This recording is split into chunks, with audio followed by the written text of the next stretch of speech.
We'd like to call to order our May 2021 committee meetings.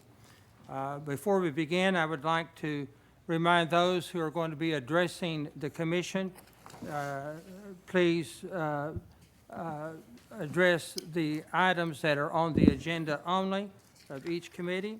And then also to our commissioners, I'd like to remind you to please turn your mics on. And when you go to make a motion or second a motion, if you would raise your hand, that would help our clerk tremendously. Okay?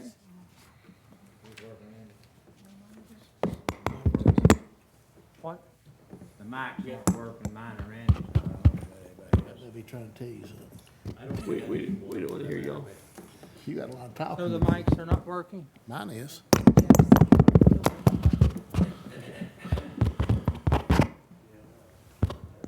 He's working on it. Is the light, No, the light's not on. the light's on? No. Oh, it's not on? But I think I'm okay. Must be a battery.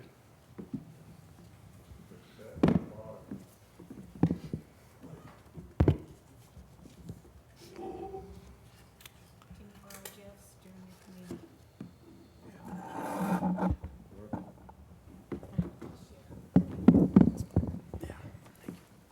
Are you ready? That's Randy. Yes. Okay, Randy DeBoer, Chairman of the Finance Committee, you're recognized. Thank you, Mr. Chairman. I'd like to call the Finance Committee to order. Do we have any visitors wishing to address the Finance Committee? Okay, in your packets, in the recurring business, we have the expenditure reports. I think everyone's had an opportunity to review those. Do we have any questions in regards to any of the expenditure reports? If not, do we have a motion to approve the checks Moved. as? We got a motion. Do we have a second? We Second. got a motion and a second. James did.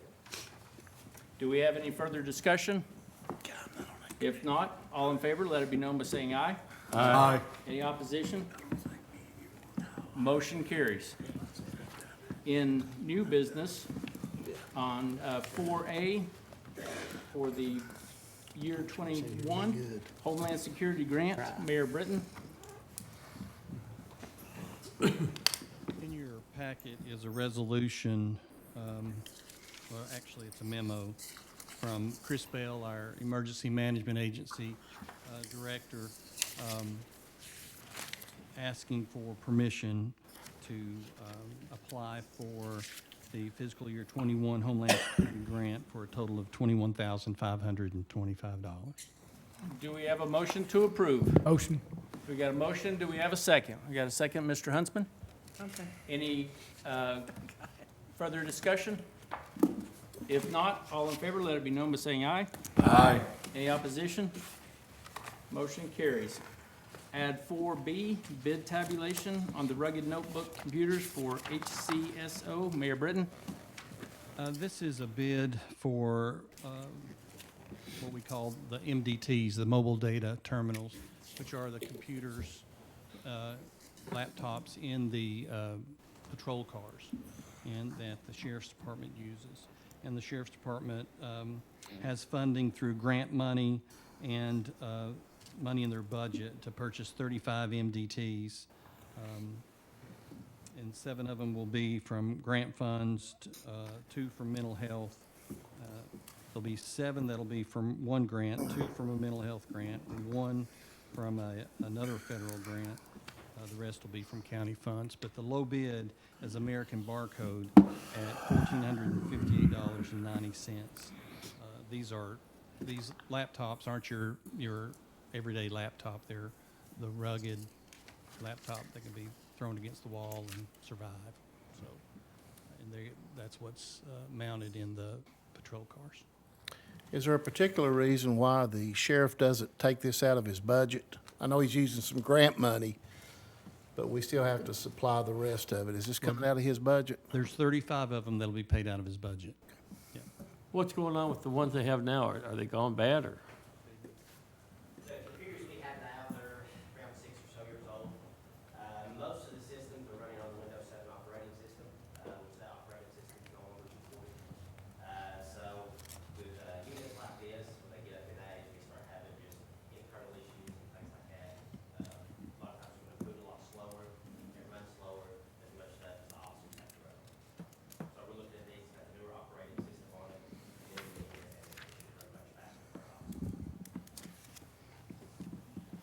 How Mayor much is Britton? the county gonna have to pay? I don't have that number. Stephen, do you know, or Daniel?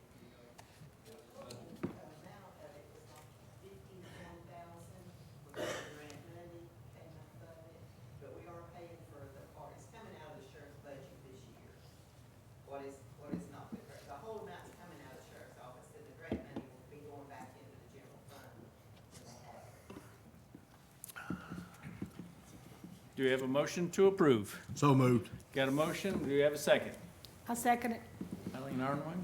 Do we have any further discussion? If not, all in favor, let it be known by saying aye. Aye. Any opposition? Motion carries. Item 4C, bid tabulation on the HVAC units for Hamlin County Courthouse. Mayor Britton? In your packet is a bid tab for three-ton, three-phase air conditioning units for 3 of them that will be installed in this building. They're the last 3 of the small units that we haven't replaced since 1991. So these are the last 3. And the low bid was Nice Mechanical in Morristown at $17,745. So is this motion for the low bid? Yes. Okay. Is, how many did we replace already up there? Do you know?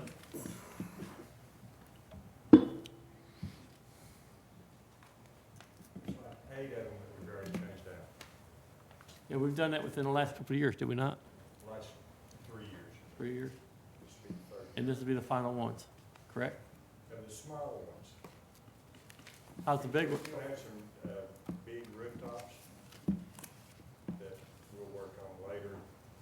They're not giving the trouble that these are, so we're leaving those in place for right now.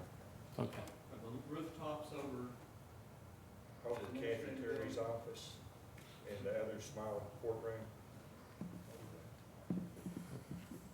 Okay, thank you. Do we have a motion to approve? So moved. Got a motion? Do we have a second?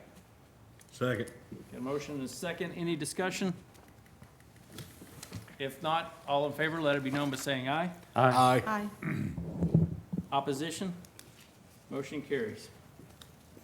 Item 4D, bid tabulation on new commercial zero-turn mower for Cherokee Park. This is, in your packet is a big tab for the zero-turn mower. The recommendation is Outdoor Power Plus out of Newmarket.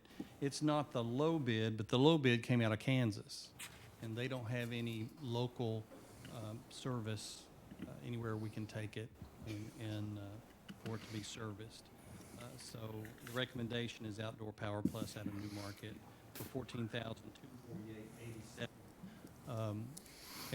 It'll replace, this mower will replace a 9-year-old mower with 3,800 hours on it. Good gracious. Well, you keep it as a backup? He's got a newer one with So you can fewer hours. trade it in or what? I'm not sure whether it's a trade-in or not, Joe. What we've been doing, we've traded some before, but usually we can get more out of them by selling them online through GovDeals. That's generally what we've been doing the last few years. Okay. So it looks about $250 more to buy it local than to buy it from Kansas, is that right? Or 500. Move that we approve. Got a motion to approve? Got a second? Do we have any discussion? Second.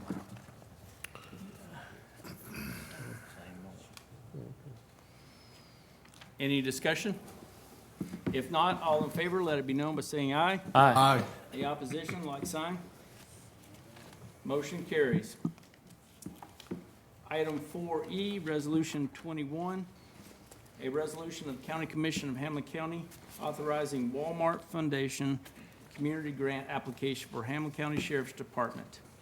Do we have a motion to approve? So moved. Got a motion? Do we have a second? Second. Got a motion and a second? Any discussion? If not, all in favor, let it be known by saying aye. Aye. Any opposition? Motion carries.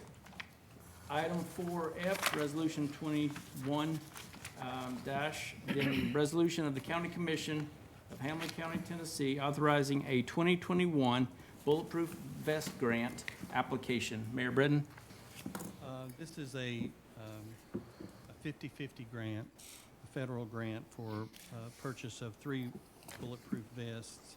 The grant amount is $1,200 and the match is $1,200. That'll come out of the sheriff's budget. And this is a request to apply for the grant, which we do every year. And are we short on those? Do we have, At the moment, we're not short, but with turnovers at the sheriff's office, each vest is fitted individually to the officer. So a lot of times when an officer is up and leave, quits for whatever reason, the new officer who comes in won't necessarily fit that vest.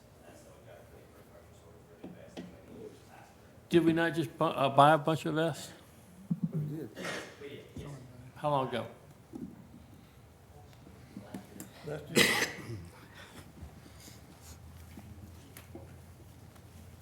do we have a motion to approve?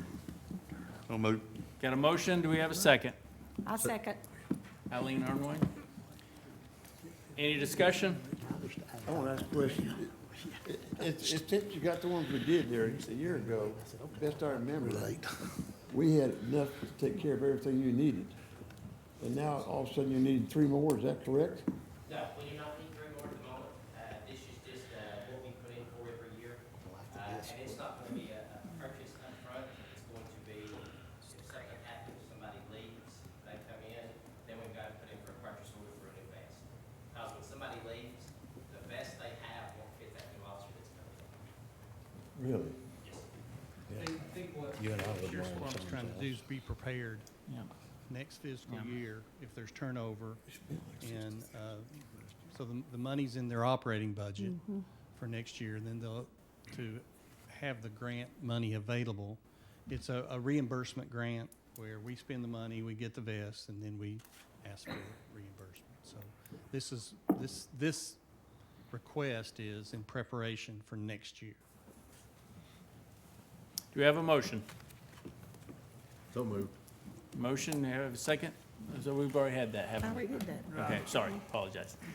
All in favor, let it be known by saying aye. Aye. Any opposition? Motion carries. Item 4G, budget amendment, Hamlin County Education Budget Amendment for $2,500. State, Ms. Antrican? This amendment includes $1,000 grant for our career and technical education career exploration bus, which we talked about before in different grants. But it is a bus that contains software to explore different careers for the students, their aptitude for those careers. And also a $1,500 grant for one of our family resource centers, and they'll use that to purchase a student and parent counseling curriculum and some student supplies. I'll be happy to answer any questions. Do we have a motion to approve? So moved. Mr. Cutshaw, do we have a second? Second. Motion and a second, any discussion?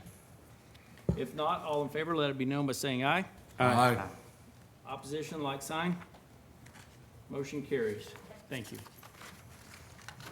Item 4H, and these are the budget amendments, and at this time of year, they're pretty lengthy. So item H1, Fund 101, General Debt Service for $3,334. Mayor Britton? Ann is in doing some continuing education and will be here probably in the middle of all the budget amendments, but we'll start with this one for the general debt service. This is moving money from the interest on the USDA loan that we have, which there is no interest, it's an interest-free loan, to the principal payment. So it's just an internal budget amendment to move money from an interest line to a principal line so we can make the payment. Do we have a motion to approve? So moved. Got a motion? Do we have a second? I'll second. Got a motion and a second. Any discussion? If not, all in favor, let it be known by saying aye. Any opposition? Motion carries. 4H2, Fund 101, transfers to other funds for $8,450. Ms. Hurst? Sorry, I was in a meeting.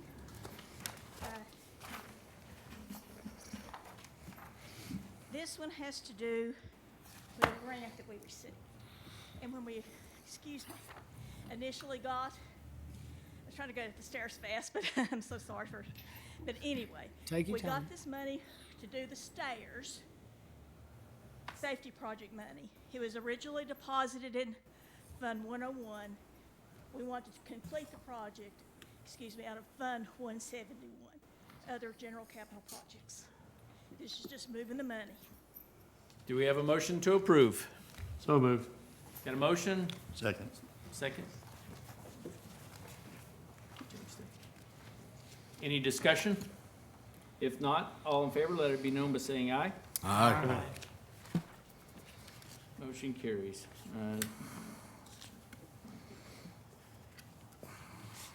Okay, Fund 4H3 for the corner for $33,000. What this is that, of course, we've had, as y'all know, finished up the year with COVID and the impact of it. We've had more autopsies required. I had budgeted, or we had, for 48 for this year. This past month, we had the month of April that we paid in May. We've had 11 autopsies. That's the most we've had all year. Previously, our highest autopsy count per month has been 7. So I'm just trying to prepare to make sure we can get through the year. Each autopsy is $1,850 with another $250 for transport. So it's just been an exceptional year. Do we have a motion to approve? So moved. Got a motion, do we have a second? I second it.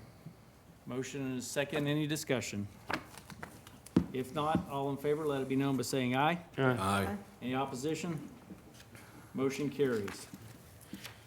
4H4, Fund 101 for Chancery Court, $97.83. Ms. Hurst?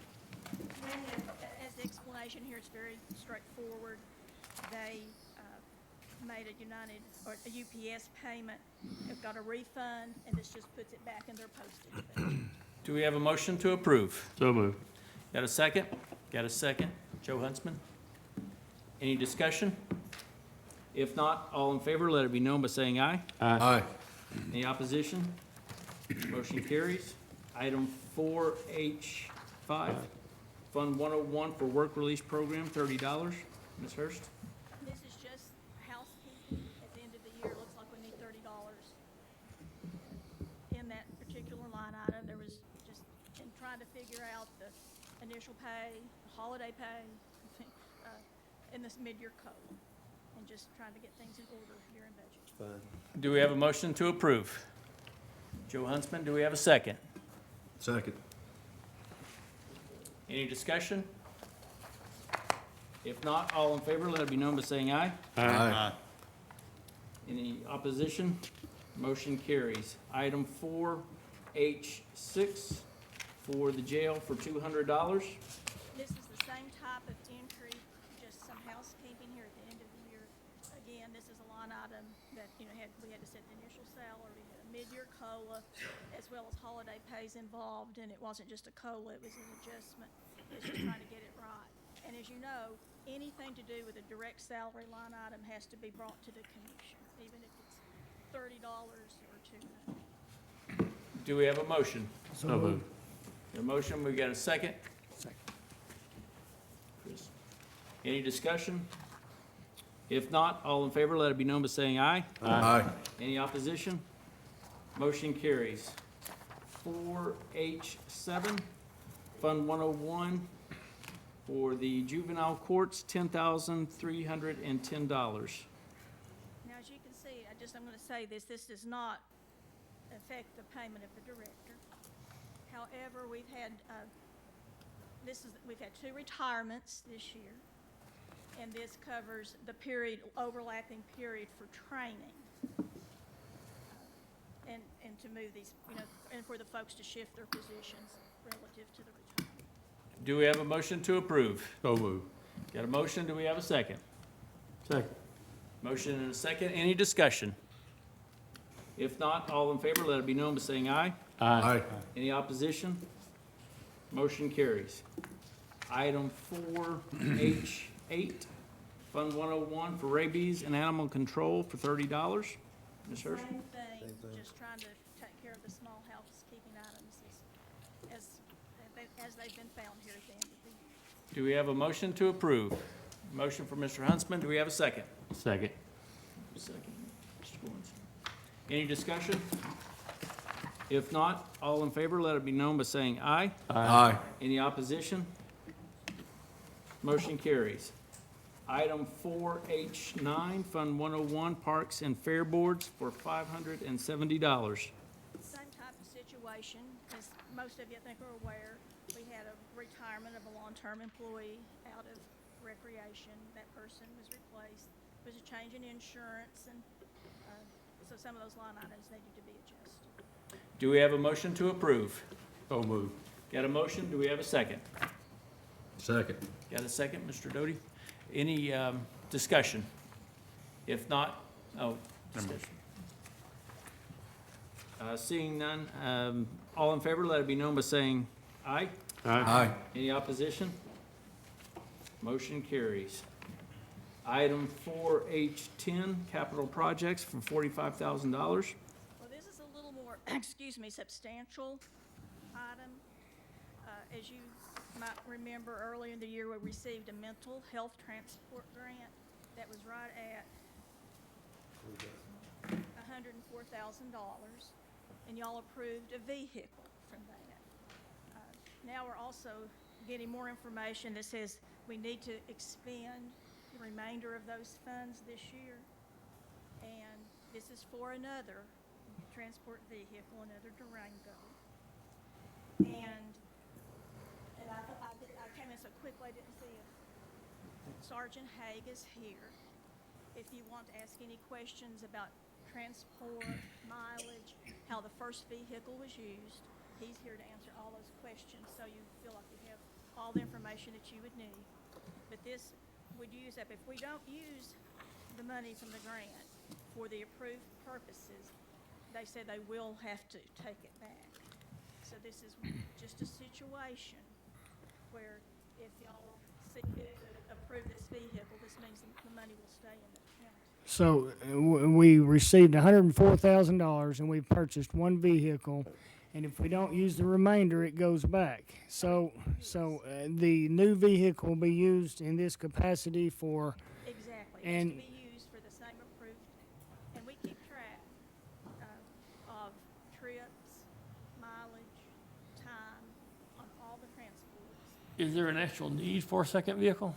That's what Officer Haig can maybe add more information than I can about that, because he works directly, with this program. For the second mental health transport vehicle, there'll be times that we will have more than one transport come in. And with the, once we got onto this grant, we had to come up with a new humane transport policy, which kind of changed the way we did our transports. So basically what we've got to transport it now, it's got to be a unmarked vehicle. It's really got to be plain clothes. So nothing that really identifies us as law enforcement officers whenever we're doing these transports. When feasible, they allow us to take our patrol car, but with that being said, if we can get another unmarked unit, we can use that as opposed to using our patrol car. And the good thing about the grant, whenever we're doing these transports, they cover employee salary plus their benefits, so that's included in this grant on what they'll pay for. They do the mileage, the vehicle maintenance, and things like that. Like Ms. Bryant said, if something happens, we don't use these funds, I think by July or so, we've got to give that money back. will there be a fund balance left after? Will there be any of that grant left? There will be, No, actually no, because we paid 3/4. What Sergeant Hand is referring to is that after if you permit, and this second vehicle is purchased, then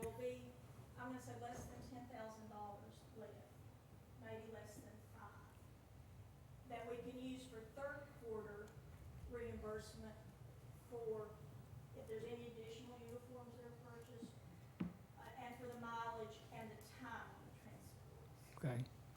The only way we can make it completely work is with the vehicle. Okay. You know, we don't have enough time, we don't have enough mileage to take advantage of the full grant. Could you remind us those transport locations? We transport to Peninsula. We go to Chattanooga quite a bit. Every so often we'll go to Memphis. We've got to transport to Memphis. A lot of our Memphis transports are juveniles. There's really not a whole lot of facilities around here that'll take juveniles other than Memphis or Jackson area. And then we have had to transport some to Georgia as well. Sounds to me like it helps our county. So, yeah. And any wear and tear on those Durangos is covered through this grant. That way we don't have to use any of the money from the department or your all's money to cover those. Let Thank me you. ask you a question. This is just for information only. I know previously you've indicated that sometimes when you transport these individuals to the site, that members of their family are there to check them out when you get there and bring them back. Is that still a problem? Sometimes they'll be at the facility for a very small length of time, and then they get released, and then we go back and we transport them again. We see it a lot. We're transporting a lot of the same people to the same facilities. But once we get that committal letter, we have to transport, whether we agree with it or not. Yeah. It's signed, and we got to do it. What was the price of the first vehicle? It was around, It was around $36,000. So why is this one more? These were one of the vehicles that was already on the ground at Columbia Dodge in Columbia, and it was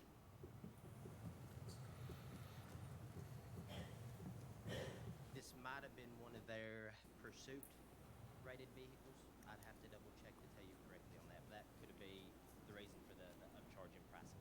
well, there was also all the accessories, the radio, tinting, everything else is built into this. And I added a little extra just in case something came up at the last minute, such as possibly extra fleet cameras or something of that nature we would have. How much did you grant for to start with? It was $103,000 or $103,715,000. That'd be about 81,000 you done spent. And I can add one other thing. Under normal circumstances, this is just for your interest, we probably wouldn't have gotten this much money. The governor last year had just a pool of funds, and they were all going to be spent for mental health transport purposes. Not many counties, I'm going to say, apply. So based on the proportion of counties applying and the number of transports those counties reported, the full pot of funds was distributed. In other years, if we understand they're going to offer this grant again, but there'll probably be more competition, and we probably wouldn't get a grant this large. That's why we have enough of a grant that covers more than just salaries and mileage, uniforms, and is enough to purchase two vehicles. Mr. Chairman, I make a motion, we approve. Got a motion? Second. Got a second? Any discussion? If not, all in favor, let it be known by saying aye. Aye. Any opposition, like sign. Motion carries. Item 4H11, transfers to other funds for $25,000. Sure. This is just, again, kind of the end of the year housekeeping. We had some COVID expenses in Fund 131 and Fund 116 in garbage and highway. And then when all the money came in, it came into the general fund. This just allows us to transfer the money to these other funds. Do we have a motion to approve? So moved. Got a motion? Do we have a second? I'll second it. Got a motion and a second. Any discussion? If not, all in favor, let it be known by saying aye. Aye. Any opposition? Motion carries. Item 4H12, Fund 116, transfers to other funds for $9,788.43. Ms. Hurst? And this is just the opposite side. This is garbage, and this shows the transfers coming in. Do we have a motion to approve? Motion to approve. Second. Motion, got a second? Mr. Goins? Do we have any discussion? If not, all in favor, let it be known by saying aye. Aye. Motion carries. Item 4H13, Highway Department for $128,000. Okay, this just, our county has more state aid funds available than originally anticipated at the beginning of the year. When we budgeted about the same amount year in, year out. So there's enough additional funds to complete one more project. This is for Three Springs Road. And as you know, on these state aid capital projects, the state pays 98%, the county puts in 2, our match is 2%. So this shows the expense and the revenue and a little bit of like $2,500 coming out of the fund balance for the highway to fund the Three Springs Road project. Do we have a motion to approve? So moved. Got a motion? Got a second, Mr. Huntsman? Any discussion? If not, all in favor, let it be known by saying aye. Aye. Any opposition, like sign? Motion carries. Item 4H14, Highway Department for $15,187.81. And this is just the companion to the transfer item in the general fund and the sanitation department. This just budgets the funds coming into Fund 131 from the COVID. Do we have a motion to approve? So moved. Got a motion? Do we have a second? Second. Mr. Doty? Jim Step. Step. Any discussion? If not, all in favor, let it be known by saying aye. Aye. Any opposition? Motion carries. Item 4I, extension of commercial lease for County Clerk's Satellite Office, and this is through June 30th of 2023. Mayor Bredden? The current lease for the satellite office out on 25E expires on June 30 of this year. And the county clerk wants to continue operations out there. She's moved some operations out there to increase traffic. Also during COVID, the drive-through was very beneficial. She does all her passports out there, which has increased traffic out there. As far as the terms, the amount of the lease, which is $2,100 a month, stays the same throughout the 2-year period. So this extension would take it through June 30 of 2023. And does that represent a $50 increase over the monthly? That would be that would be our sublease to the state of Tennessee, where we get $50 more a month. Makes it our lease payment stays the same. Do we have a motion to approve? So moved. Who is first? Mr. Reed, do we have a second? I'll second. I Mr. Goins? got a question. Does Boniface, she's gonna still lease from us now? Yes, that's the next document. Oh, is that lease okay, agreement. so that's gonna drop our monthly fee down, right? That we're actually paying, Yes. the We'll get more 2,100? revenue from the It'll be state. less than that, okay. Because that kinda goes together. Yeah, they do. You're Now, right. another thing I wanted to ask you is that, is it beneficial, are we making money on that now? Before, we had trouble trying to break even and things, I just wonder how we're doing it out there. We're not making money, but our cost of operation is very little for the space because of the sublease with the state of Tennessee. What we end up paying, instead of paying a lease payment on the building, we end up paying for the internet service, the power and water, and the people. You know, and otherwise, as far as the rent, it's pretty much a wash. Okay. I thought it was. Are our projections in the future to stay there? haven't had that conversation with Penny as far as indefinitely. I don't think indefinitely that's her plan. Okay. All in favor, let it be known by saying aye. Aye. Any opposition? Motion carries. Item 4J, satellite office sublease to Judge Boniface. Mayor Britton? It's an amendment to the current lease, which between the county and the state of Tennessee, and it is for Judge Boniface's office space. And the term would extend 2 years, and the lease payment would go up $50 a month. Do we have a motion to approve? So moved. Got a motion, and we got a second. Mr. Doty and Mr. Goins. Any discussion? If not, all in favor, let it be known by saying aye. Aye. Any opposition? Motion carries. Okay, item 4HK, and this is for a property purchase. Mayor Britton? The county has the opportunity to purchase the law office of Clint Anderson, which is right across the street, which is, as you can see on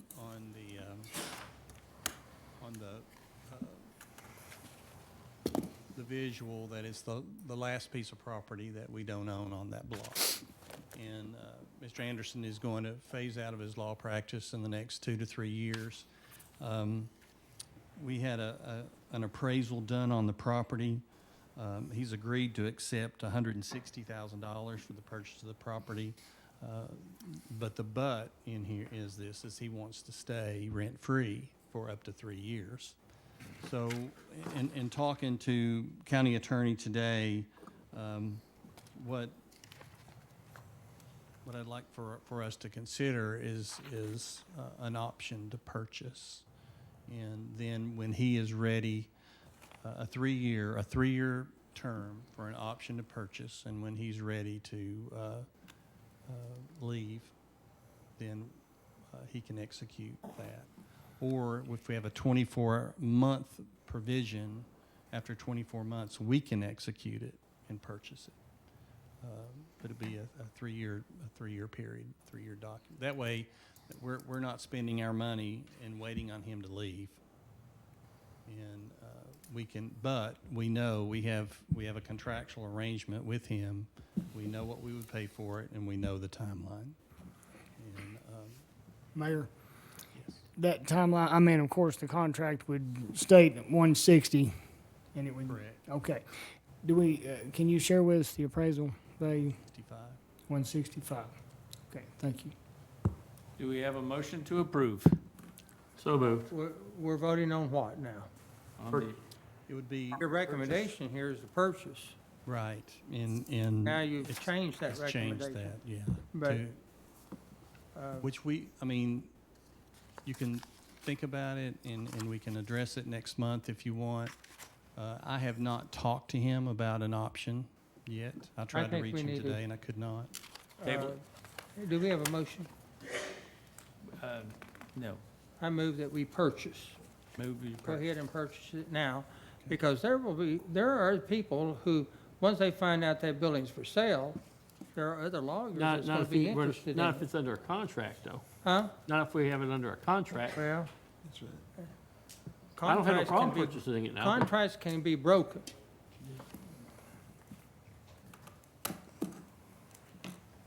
That's So just my did you motion. make a motion to purchase? Yeah. I'll second his motion to purchase it now. Got a motion and a second. Do we have any further discussion? Yeah, discussion. Mayor, will you work on the him staying or some kind of agreement with? We'll have a purchase agreement with all that.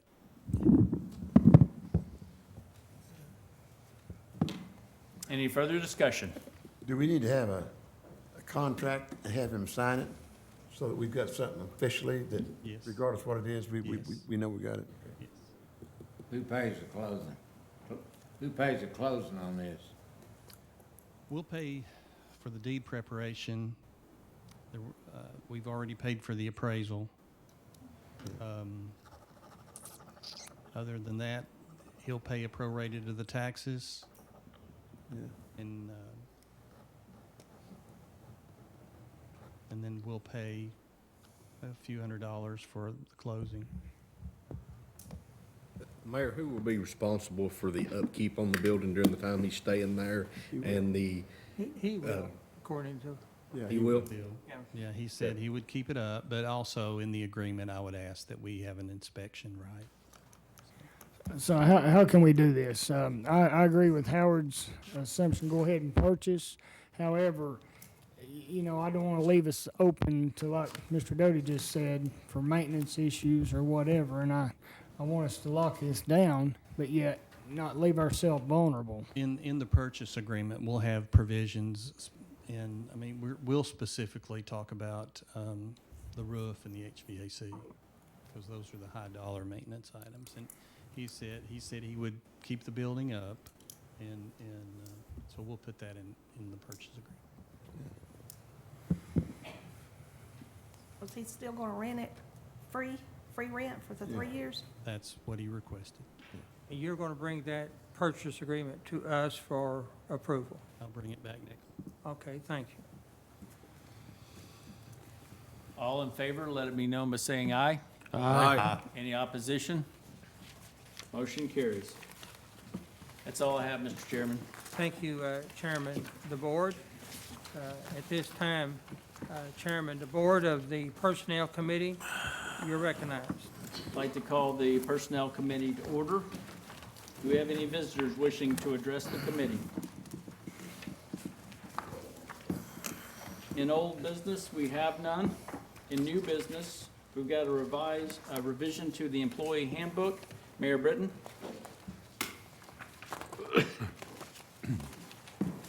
Our HR manager has been progressing through our employee handbook, trying to bring it up to date.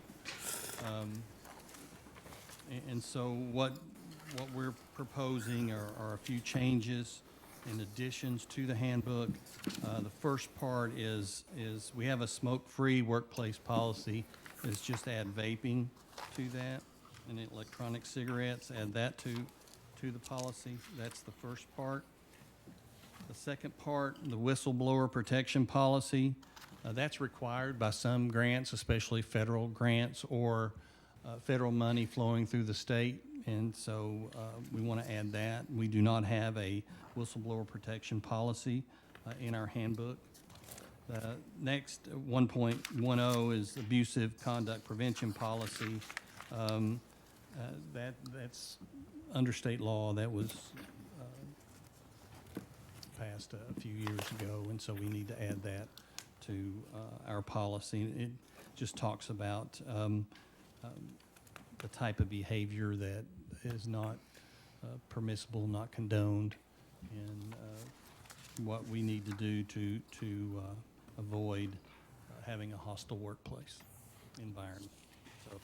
So we have, toward the end of it, we have the corrective action plan.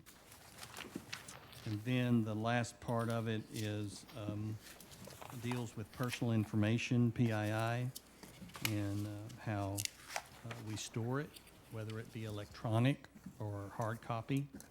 And that was suggested as well. Make sure that we have specific provisions on how we handle all our employees' personal identification information.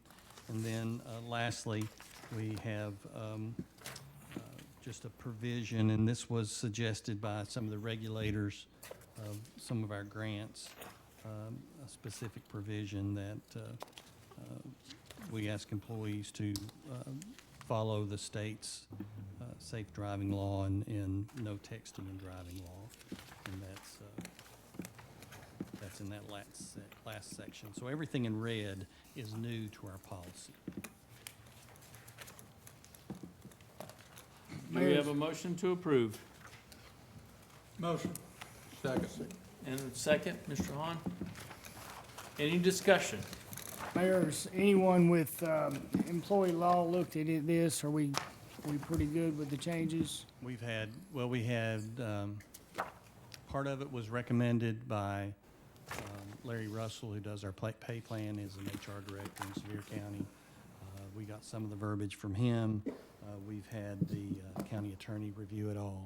Okay. So we've had professionals review it. Have you went over this with the supervisors and the departments, Mayor? We have not yet. That process will happen though, right? All in favor, let it be known by saying aye. Aye. Any opposition? Motion carries. That's all I have, Mr. Chairman. Thank you, Chairman DeBoard. Chairman Goins of the Public Service Committee, you're recognized. Thank you, Chairman. I call the Public Service Committee to order. Any visitor wishing to address the committee?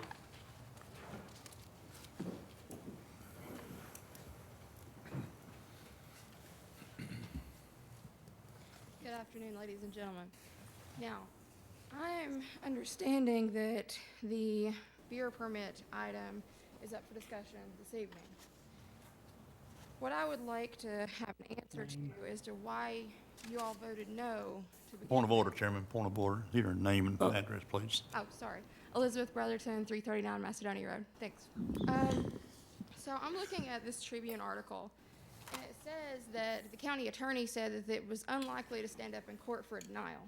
So all I'm asking you guys to do today is, if you're going to vote against it, to give a reason why and something that will be protecting the county from getting sued in court. That's fixing to be discussed here in about just 2 Yeah, minutes. that's, so. I understand it's going to be discussed. What I'm asking you to do is elaborate. A lot of times when things are discussed, it isn't really elaborated on as to what the county protections are for the taxpayer, because I really don't want to see the county in a position of getting sued and losing a lot of taxpayer money over something that, according to the Tribune article that I pulled up from April, that they've already met all the requirements to get this item approved. So all I'm asking is to elaborate on your decision to vote one way or another, and to give us some sort of confident reason that we have legal protections behind your decision. That way the taxpayers won't foot the bill on a lawsuit. That is all I ask. Thank you. Anybody else wishing to address?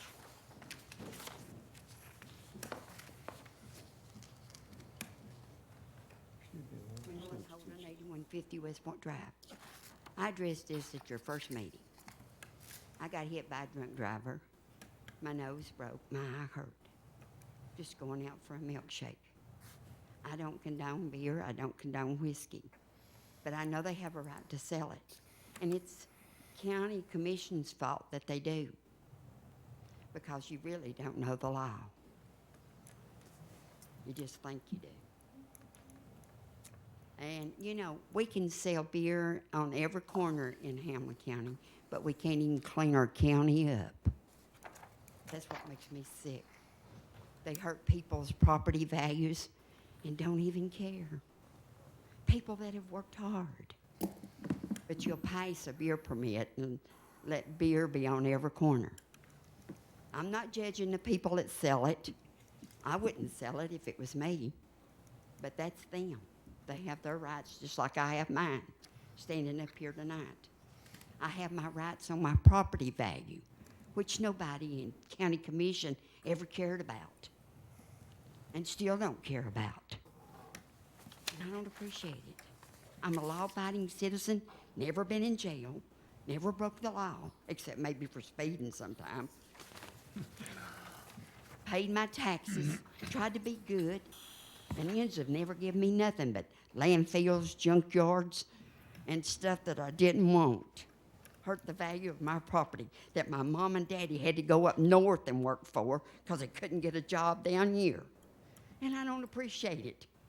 And most of all, like I've said before Hens, and I'll say it again, God don't like drunks hurting innocent people that get out and go for a milkshake.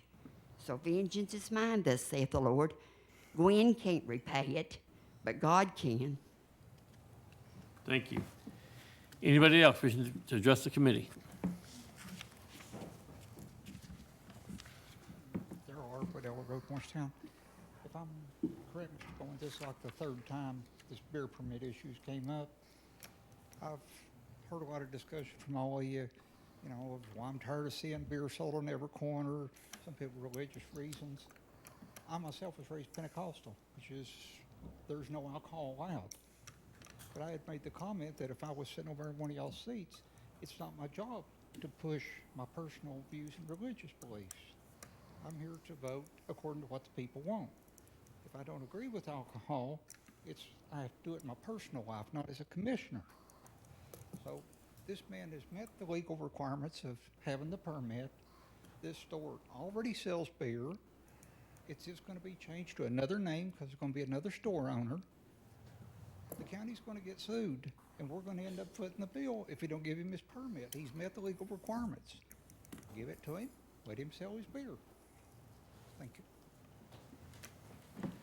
Anybody else wish? Karen Arwood, 1501 Ella Road. I just wanted to elaborate a little bit on the fact that at some point in time, it came to a countywide vote to allow the sale of alcohol, whatever. The people voted, and that's why we do. And the thing is that this place, it's not adding a new market to open up and start selling beer. It already exists. It's somebody looking at, and my concern was somebody looking to buy the place and doing the smart thing before you make a big purchase like that is to make sure it already sells beer, make sure that the new owner can get a beer permit. And my big concern is you got to put your own personal morals aside. The people of Hamilton County have already had a say in the sale of alcohol. That's already been determined. And I don't know how much lawsuit or how much expense that it would be that if the requirements have been met and you still say no to issuing it, the court costs or whatever is that you're not only hurting whoever's trying to sell the business. I mean, this is people's livelihood. You're going to hurt somebody trying to sell their business. You're going to hurt somebody trying to buy a business. And then you're going to hurt, to an extent, all the people that live here in Hamlin County for what I would call a frivolous lawsuit. I mean, not on their part, but you can stop a lawsuit. Because I don't know what the damages could be. And the fact being that I'm sorry, like Gwen, she's part of the COAG group, and I'm sorry that she was hit by a drunk driver. But we cannot put the blame of drunk driving accidents on the places that sell it. It's personal responsibility. It'd be like, heaven forbid, somebody gets killed by somebody shooting a gun. You're not going to go back and sue Walmart for selling a shotgun that somebody else shot them and killed them with, or the manufacturer of. It's just, think about it, common sense. It's personal responsibility in the person that bought the beer and drank it, not the places that sell it. Thank you. Anyone else? Seeing none.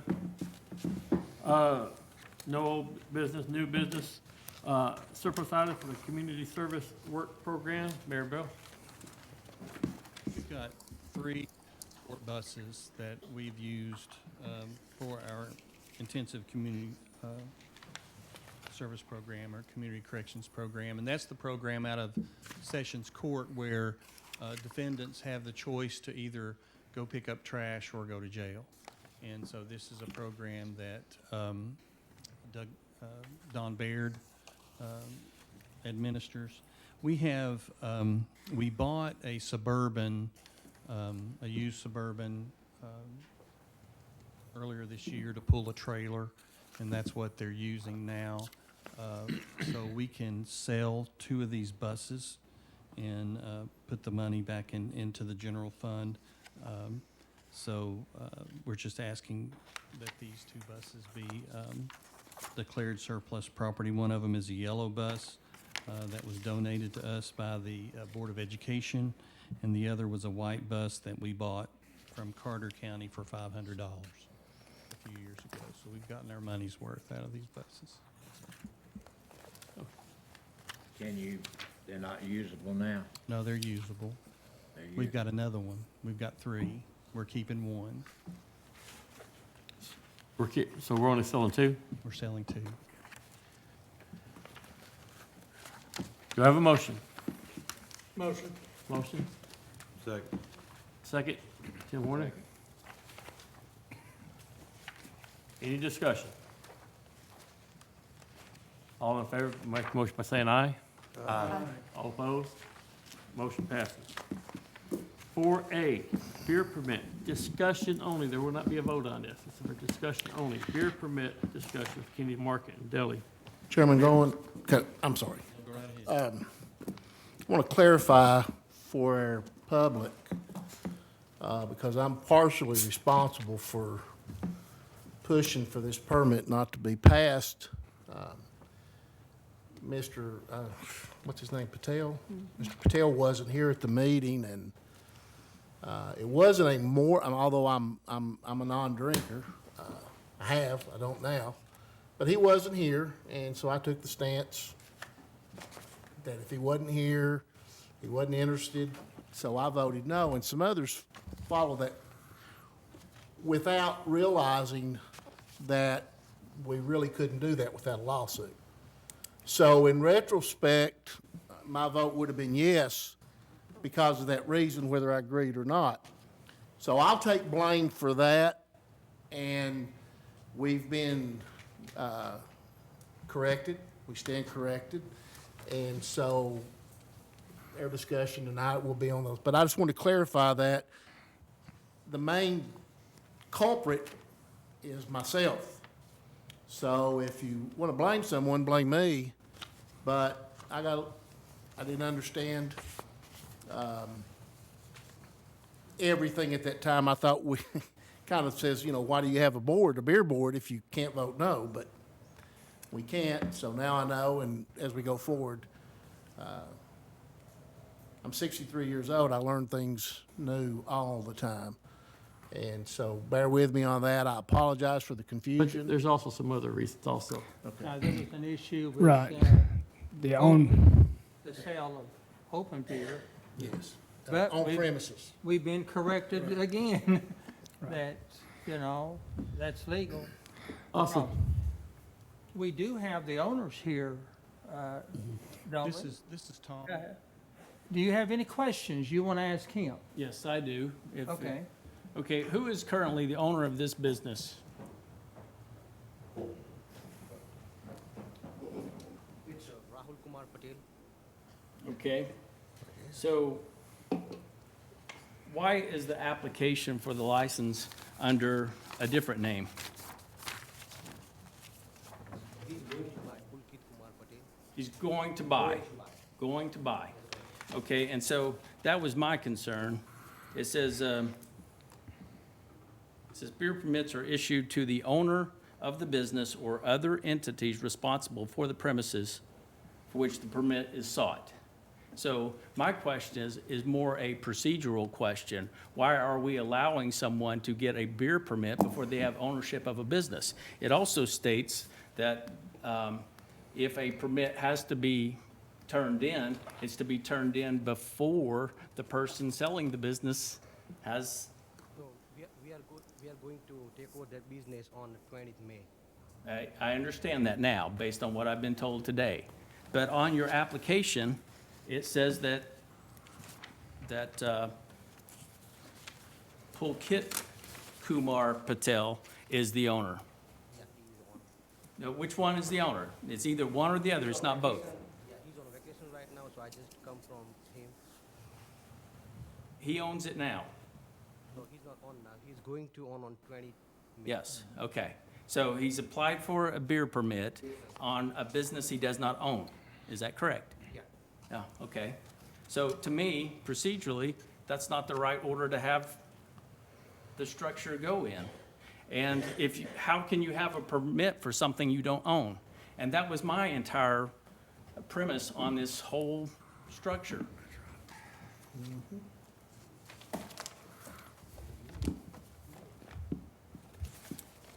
Furthermore, it says, an applicant who makes a false statement and the application shall forfeit the application permit and shall not be eligible for a permit for a period of 10 years. TCA 57-5-105. So which one is it? Who is the owner? Current owner is Rahul Kumar Patel. Yeah. He's a current owner right now, and Yeah. Pulkit get a business license and everything, but he's going to taking over on 20th of May, so.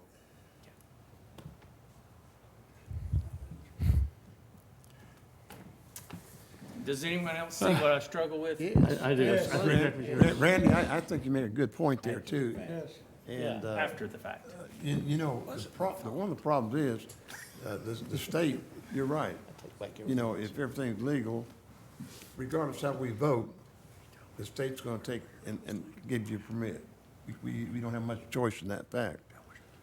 But procedure-wise, if it's not correct, it's not correct. And as far as I'm concerned, you're not gonna get a permit from us, because I don't think it's right to give you a permit when you don't even own it. And so it may be a different reason what you thought, but I don't think we're gonna give you a permit when you don't even own the property. Mayor Britton? Now, the applicant will own the business on the 20th, the day that the permit would be issued on the vote, when the beer board votes. And they're going to bring, or at least send me a copy of the lease agreement and the business, so that I have it and I'll distribute it to the commission and the beer board before the meeting on the 20th. And also too, this is something, Penny and didn't feel well today, so she's not here today, and neither is the county attorney because he doesn't feel well. So what Penny is asking in conversation, I talked with both of them today about this issue, is for, she was chief deputy under Linda Wilder, and so she's been here 20 years in the clerk's office. And she says for this 20-year period, the procedure has been, although that they would issue or accept the application, present the beer permit request to the beer board before a person owned the business, and so that when they took over the business, they could sell beer. That's what they've been doing for at least 20 years that she. Even though the application states that they're not the owner. That's what Commissioner DeBoer has shown here. That's why I want to say that the people on the other side over here. Yeah, And I apologize for interrupting. Yeah, what the practice has been is they'd accept an application from a non-owner, basically a future owner, so that they would have the beer permit when they take ownership of the business. Now, what Penny is well, I mean, state law says, and the county attorney has opined that the applicant needs to be the owner of the business. So what Penny wants is just a directive, a motion, a directive from the committee and then the commission next week to instruct the county clerk to accept applications only after the applicant has taken ownership of the business. She wants a formal action so that she can act that way. But I you're appreciate the saying work to Chairman us- DeBoer did also. I appreciate the work that he's done on this. Thank you. Thank you, Randy. But you're saying to us, he will be the owner on the 20th. Yes. You don't know that, you just. We'll have, Well, Or he's gonna bring a lease. we'll have the documentation. And that'll be before our next meeting when we'll vote on it Yes. as we convene. Yes, as Now, the we beer have to board. have a public hearing first, Yes. and then we'll vote on it after Okay. the public hearing. So I'd like to add, thank you, Commissioner DeBoer and Commissioner Holm, but I as well had a question because this is a new venture to have an on-premises beer permit inside a convenience store with the neighborhood. And I brought up that point, but I too stand corrected as our county attorney pointed out to us, they can do that. But yet, wonder if they could answer, do they intend to have on premises? Serve it.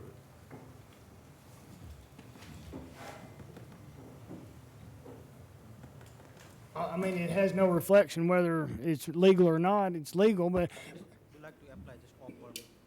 off permit, but you've signed up for off and on. I think that created a lot of the, but you have no intention of doing on premises sales? Okay. Are you planning, okay, you've answered my question. Thank you, sir.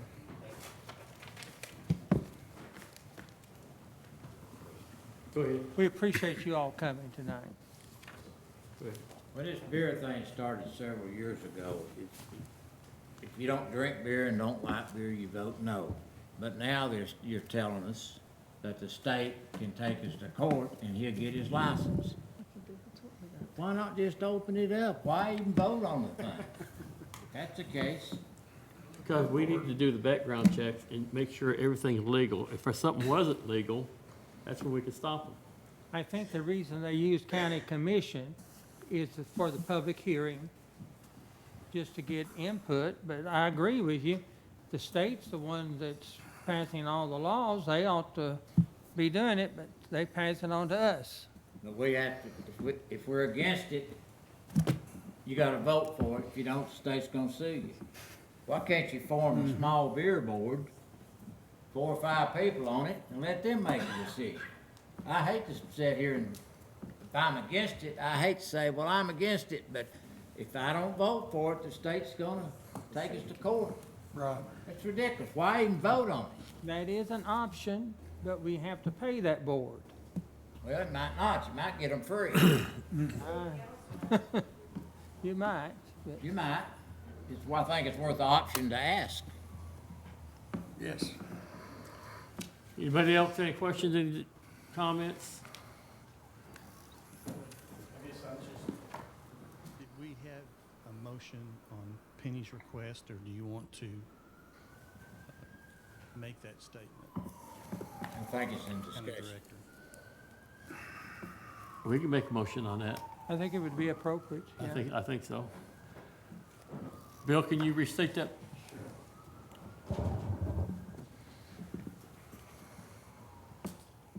County clerk must accept, or can only accept applications after the applicant has taken ownership of the business. Could we add one thing to that? The applicant must be present when they're, when it comes before the commission. For the beer board? Yeah, before the beer board, because, I mean, we've had, since I've been on the commission, a couple of requests where the applicant wasn't even here. I think we need to be able to ask them questions. Yeah, Yes. go ahead. I would like to also ask that we have proof of purchase, because anyone can state that they have, and doing the research on this was convoluted at best. This state says one thing, and that's the one that you pretty much have to go by, because that's the only document that's there.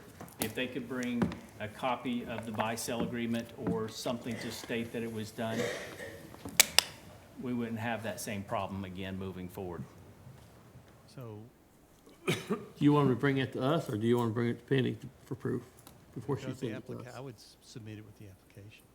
Yes. What I would do, and what we might do is this, is she and I talked about next month addressing the beer board issue that Wayne discussed, forming a beer board, if you guys want to do that. We could address these issues then if you want to, because this would be beer board related, or we can do it now, whatever you want to do. All right, do we have a motion on Penny's request? So move. Second? Second. All in favor, make motion by saying aye. Aye. All opposed? Motion passes. Chairman, that's all I have. Thank you. Thank you, Chairman Goins. Chairman Horner of the Justice Center Jail Project Committee, you're recognized. Thank you, Mr. Chairman. This time I'd call the Justice Center Jail Project Committee to order. If there's anyone wishing to address this committee, may do so about agenda items only.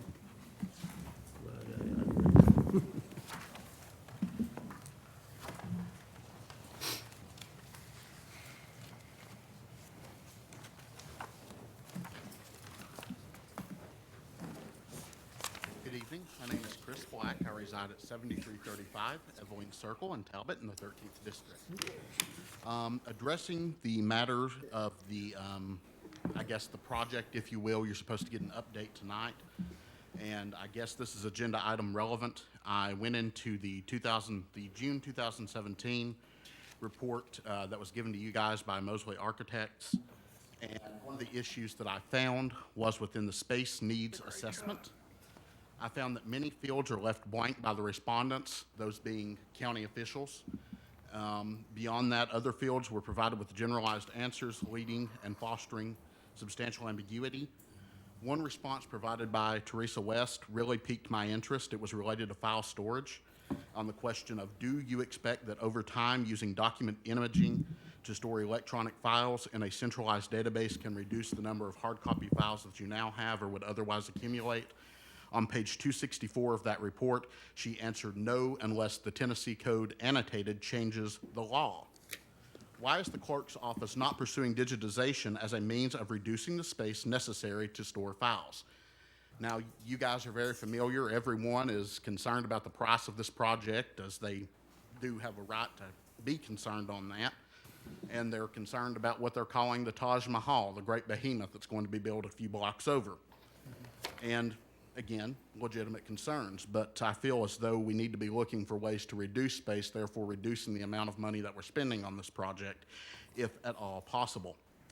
Now, looking at the jail conditions, you know, this cannot be a Band-Aid solution. Within that same report in 2017, it says after a number of stakeholder meetings and data analysis, it was determined that the county needs an approximately 400 to 500 bed facility to serve for the next 15 to 20 years. And an ultimate plan size of approximately 650 beds beyond that time frame. That was on page 8 of that report from June 2017. This cannot be a Band-Aid solution. Y'all know that. However, building these facilities costs tremendous amounts of money. So I did a little bit more research on the topic, and I'm wondering, have you guys ever considered a for-profit option such as CoreCivic? Has Hamlin County ever considered farming this issue out to a company like CoreCivic? Again, I'm not a fan of outsourcing governmental functions. I don't think anyone here is. But it would be interesting to see how such a company might be able to address our issues before moving forward with the Mosley-Burwell strategy. Nobody wants a for-profit facility, but it may be the lesser of two evils when you look at it from a potentially finance option or a lease-only option, which these for-profit companies that are in corrections tend to offer. Beyond that, looking at the statistics from the Tennessee Department of Corrections, we are currently 37th in capacity in the state with the jail we have now. With the proposal that you guys have before you, that moves us to 16th largest jail in the state, the third largest in East Tennessee, second only to Knox County and Upper Tennessee, or Upper East Tennessee. Now, this is not a political issue. This is something I want to drive home and then I'll go sit down and shut up, I promise you. But a lot of folks are looking at this jail project and everything else y'all do as being political. This isn't political. This is an item of necessity.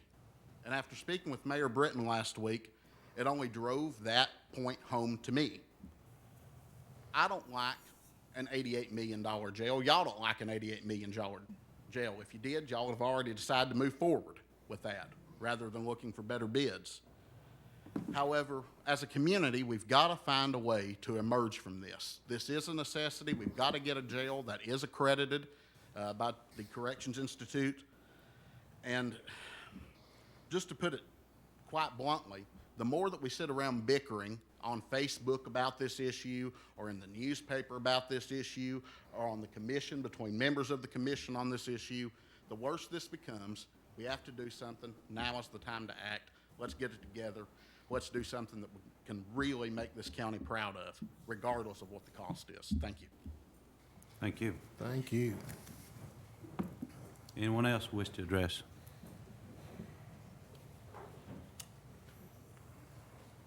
Kim Coffee, 8220 East AJ Highway, Whitesburg. I work in that jail, as you all know. This is my thing with that. Half of the people who come to jail do not own property. They don't. Who's gonna get to pay for this new jail? Us people who have property. I mean, it's sad to say, but it's the truth. And I mean, I don't want my kids, I mean, yes, we need a new jail. I am not denying that at all. We work in it, we see everybody at the jail more than we see our own families. And, I mean, but I think it could be done in a little bit more of a budgeted way where everybody can be okay with what happens.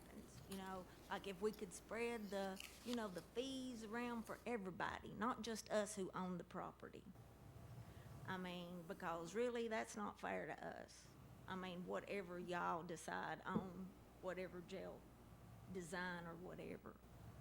So, I mean, you know, I'm just saying, is there some way that, you know, we can all come to agree on something that we can live with and that our kids can live with? Because it's our kids that's going to be paying for this and our grandkids. And that's not fair to them. That's not.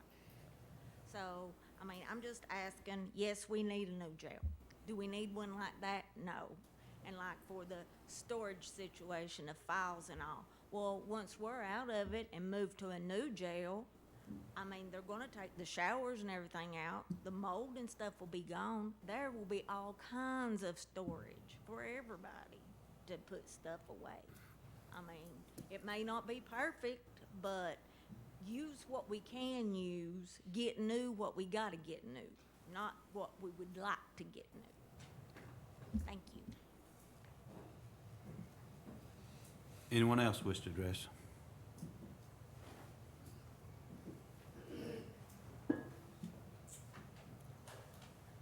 My name is Linda Noe, 2343 Joe Stevens Road. What I would like to see, what I've asked numerous times, is that you look at a one-level jail like Coffee County. It's not enough to say, oh, well, we can get more money. I know you've got money coming in from the federal government. I know you've got money coming in from the state. I know Mayor Britton saying, oh, we can borrow another $5 million. Spend it on this. But what if you could do better? It's not a matter of being able to pay for it. Should you pay $95 to $100 million for a jail when right now the state is starting to provide more money for mental health and jail to work programs? You've already so far had the lawsuit that said your bail practices, and I use yours being Hamlin County, the bail practices are not proper, not constitutional. There's no final decision on that, but they put that injunction in many, many months ago, and I don't anticipate that changing. So your population is going down, and yet you're wanting to build the Taj Mahal, the magnificent 600 or more bed facility. Now, if that were the best option, okay, but you have not looked at something else. There are a lot of you that have not been to Coffee County, and I'm not pushing Coffee County, it's that concept, it's that design. Mr. Reed, have you been to Coffee County? I thought so. Bobby, have you been to Coffee County? I have not. And there are others. I won't single any others out. And I appreciate the fact that you went down there, Mr. Reed. And I'd love to hear what you thought about it. Because I've been there twice. And other people have been there twice. And until you go and until you see it and until you hear The deputies describe it. And yes, it's not perfect, and neither will the Taj Mahal be perfect. There's no building that's perfect. They're wonderful concepts, though. And Coffee County, or anyone who builds that type of design, has built a good concept. And you need to look at it, and you need to think, again, of saving 30, it may be 40 million now. Coffee County's not made out of steel. And we know steel is part of what is driving and has driven the price of this Taj Mahal out of the roof, if there's going to be a roof on it. But do your job. Look at it. That's all we're asking. And then explain, no, this is worth 30, 40, 50 million more than this. We need 600 beds, even though our count is going down, as in is only like 220 or so right now. And yes, it may go up some. And maybe we need to consider more, I won't say more, but the dormitory concept for the low-risk inmates. There's a wonderful a dormitory over in Sevier County. You could look at it. There are other options besides saying, we have made up our mind. We thought it was going to be 65 million. Turns out it's 100 million, but we're going on without looking at options. Please look at options before you try to figure out, where can we get more money? I don't want to pay a higher wheel tax or property tax or anything more than what is needed. And the first thing is controlling the cost. Then you can decide, where do we get the money, if you even need extra money. Thank you. Anyone else wishing to address? Karen Arwood, 1501 Eller Road. I just wanted to, when on my trip to Coffee County, when I went down there, one of the things that the sheriff and his right-hand man, there was 3 of them, the sheriff and 2 of his top workers with him and everything. And one of the things that they seriously warned against was a thing called value engineering.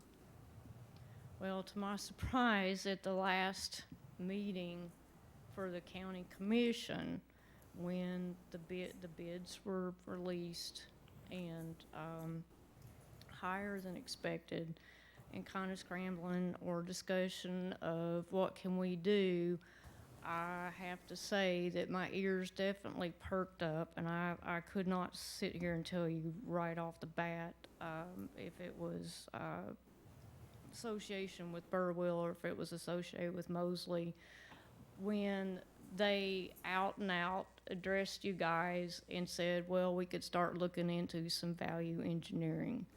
All I'm saying is if things get changed around, or please keep your minds open and ask. Find out specifically if there's some value engineering going on to reduce cost. Find out specifically what it was. One of the funny things at Coffee County that they're value engineering, and you just think about this, the one pod that is there holds all their offices, etc. They had one light switch that turned on every light in that entire pod, or turned them off in that entire pod. That was value engineering to reduce costs. You understand? The wiring, the switches, all that. That was one of the valued engineering. Even in the storage closets, everything, one switch, turned it on, turned it off. That may be in value engineering in the building of the building, but I certainly was not as far as their electric bill goes, for example. Thank you. Anyone else?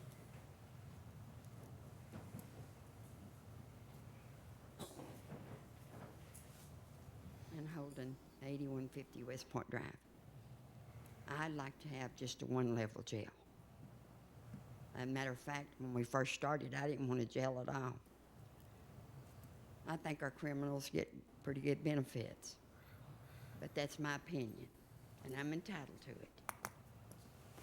And as far as grant money is concerned, I don't know if y'all remember or not about grant money. Grant money, I've heard it say, that's free money.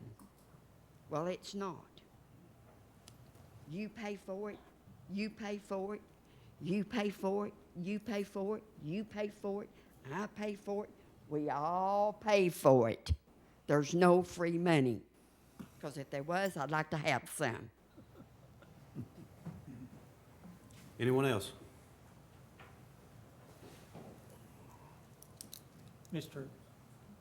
There's a lady who wanted, okay. Darrell Road, Morristown. I was reading something earlier this morning. It's a little quote by a man who talked about a group of people that got together and wrote a document.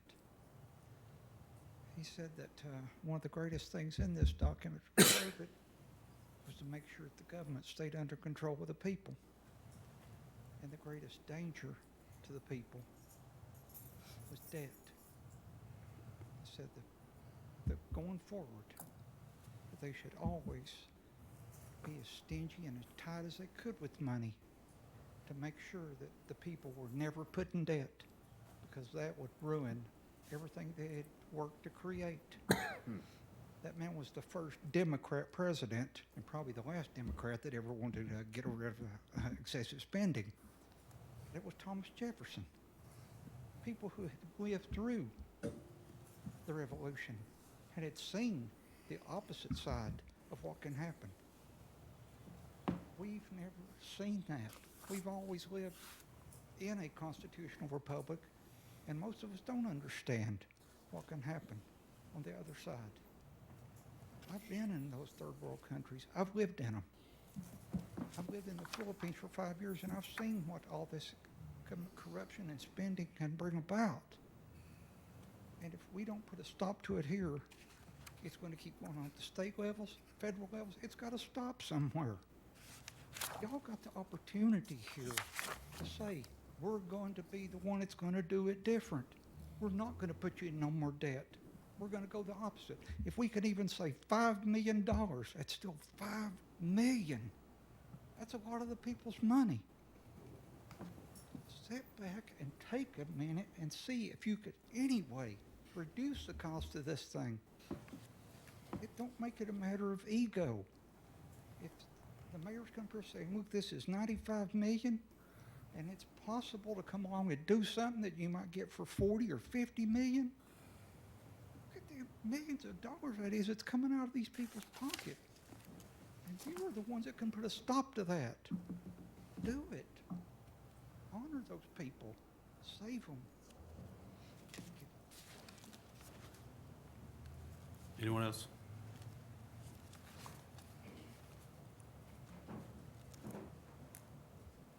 Bonnie Wellington, 317 Stubblefield Street, Whitesburg.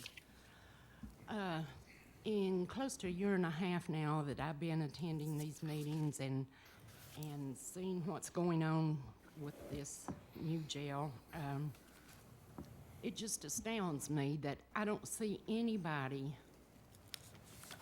even looking at a cheaper way of doing this. It's like, as soon as you decided we needed a new jail, and I would be the first to agree, we do need a new jail. But then it was like, okay, we're going to have the biggest, bestest, baddest jail anywhere around, no matter the cost. And that's what, month after month, meeting after meeting, seems to be shoved down our throats. It's not what you want, it's what we want. That's what you're saying to us, in our opinion. You have no idea. You have no sense. We do. That's why we're up here holding office, and you're not. And I'm not the smartest tack in the drawer. I would be the first one to say that. But when I go grocery shopping, I have sense enough to know that I can't afford the most expensive cut of meat or go to a clothing boutique and buy the most expensive outfit. I try to cut corners and get value any way I can. And I don't see that happening with this jail.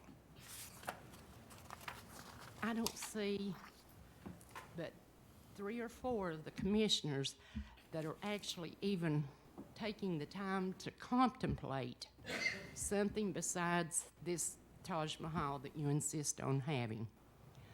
When the bids came in and they were so much higher than what you expected, your first thought was, well, we can borrow more money. And then you got your guys up here to say, well, we can cut costs here and we can cut costs there. The facade on the jail, you could save money by making it a facade. You didn't need as many pilings. And it makes me wonder just how much the architects and those contractors are shoving at us just because they can get by with it and put money in their pockets. And another thing that I have against this big multi-story jail is the property that it's on. It's not a stable property to begin with. Otherwise, you wouldn't have need for all those pilings. So why put all that extra weight of a 4-story building when you could have a 1-story, much more cost-effective, much more easier to operate, and much safer? I cannot understand why you won't even entertain the concept of going a different route. Thank you. Anyone else?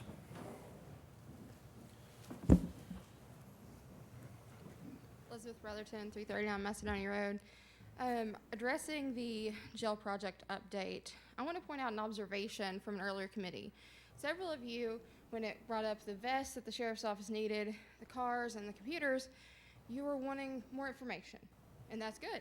You want information on exactly how much is needed and why, and these items are a very small part of the sheriff's office operations.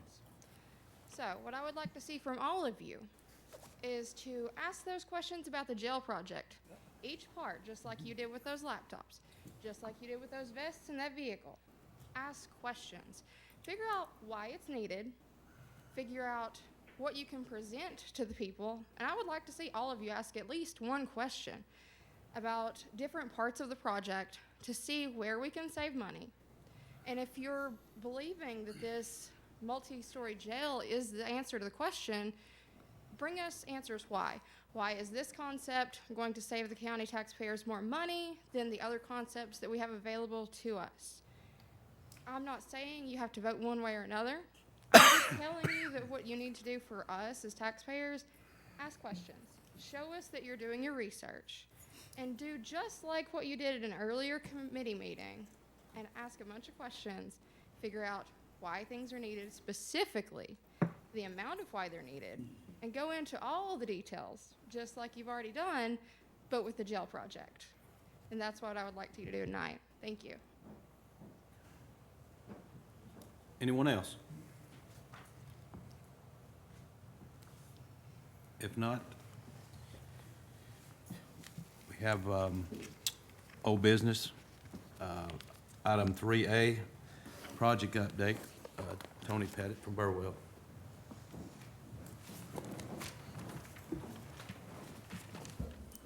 Good evening. To update you and interrupt me anytime you want to ask questions. I think it was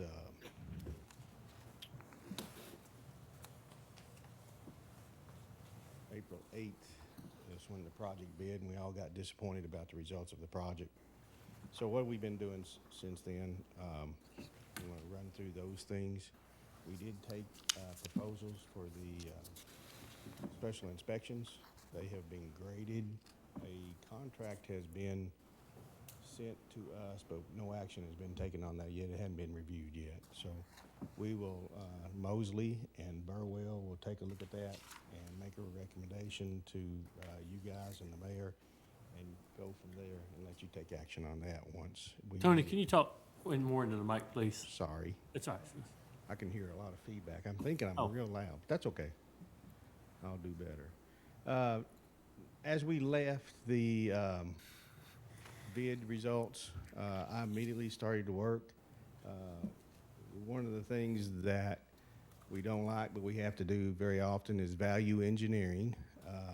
And what you try to do there is you try to take your intent of the design and try to get the best value you can from it. So I have been working very steadily on talking to the bidders, the 4 general contractors, and a lot of their subcontractors, trying to get, is there a way to do something differently that doesn't really detract from the intent of the design, but allows us to realize the best bang for the buck. So some of the things that we are that I've done is we saw a presentation from Mosley where they wanted to reduce the sales and the steel sales going into the building, and to cut off the courthouses, and it brings a host of other issues that you have to have, how you transport your prisoners back and forth where they are, and that would save you about $10 million. So we looked at that, and then we said, okay, is there other ways of getting some money out of it? So that was kind of been my charge, is to try to find other ideas. I've met with Blaine Construction, who was the low bidder on the base bid, and spent 3 hours with him, and he had pages of notes on things that that you should take a look at and try to attack that budget. I've met with Bell and Associates. They had some ideas. I'm going to go over these ideas in a minute. Massey Electric, Schaffner was listed as a mechanical, electrical, and plumbing contractor on all 4 bidders, and he had some ideas that I don't know whether they'd be recommended or not, because it might increase your operating costs. So we got to address that over the life of the building. Then I've spent a lot of time from the bottom floor down, and because there's a lot of money there, and I don't like buying tires because it's not something you can get excited about. And I think this is your tires of your building that when you go down, you can't really see it, but you're going to spend a bunch of money on that. So I've spent a lot of time on that. I've got a list of, did it go away? Hello? Yeah. Okay.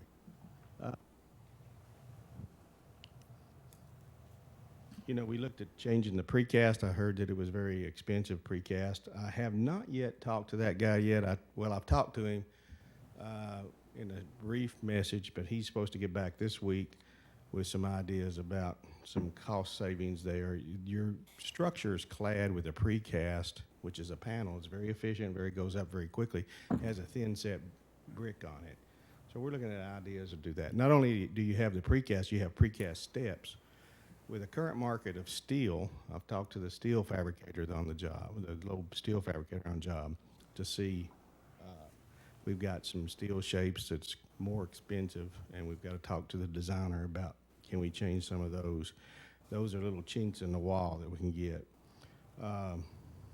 Is the precast stairs more efficient nowadays with steel than a steel pan stair? A lot of decoration in the precast on the top of the parapets and stuff. Is there another way of getting the same look? The millwork, I think you could save some money in the millwork. Was talking to those guys, some of the bigger items, opening up the specifications for other elevator guys. I've got ideas in here. Eliminate a crash rail, and I'm not sure that you need all the crash rail, but that item was about $124,000 for a bumper wall.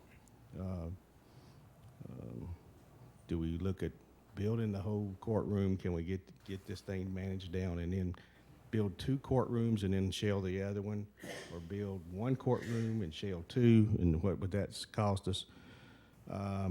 Would like to look at a different detention system instead of this fabricated steel shells. There's a product out there, and we're still going to try to see what Mosley thinks about this system as far as a site-built steel detention system.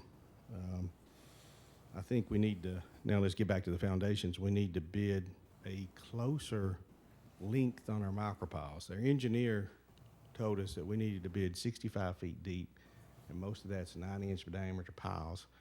I've met with the geotechnical engineer, and I've met with a geotechnical contractor, and they've told me, they've rattled off numbers that you could save $1.5 million just by bidding the correct length of pile.